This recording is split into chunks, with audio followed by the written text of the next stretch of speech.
মাঠের ঠিকানা এই মুভিটি দেখতে হলে আমার চ্যানেলটিতে লাইক এবং সাবস্ক্রাইব করে পাশের বেল আইকনটি বাজিয়ে দিন। হ্যালো বন্ধুরা, তোমরা সবাই কেমন আছো? বন্ধুরা, আজকে আমি তোমাদের মাঝে মাঠের ঠিকানা এই মুভিটি নিয়ে এসেছি এবং এই মুভিটি আজকে আমি রিভিউ এক্সপ্লেইন করব। বন্ধুরা, ভিডিওটি কেটে কেটে কিংবা স্কিপ করে না দেখে ভিডিওটি সম্পূর্ণভাবে দেখতে থাকো।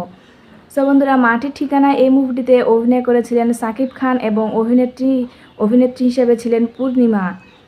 বন্ধুরা, তাদের সাথে আরও অভিনয় করেছিলেন সাকিবা এবং আলমগীর, দিতি, আলিরাজ এবং শর্মিলা আহমেদ।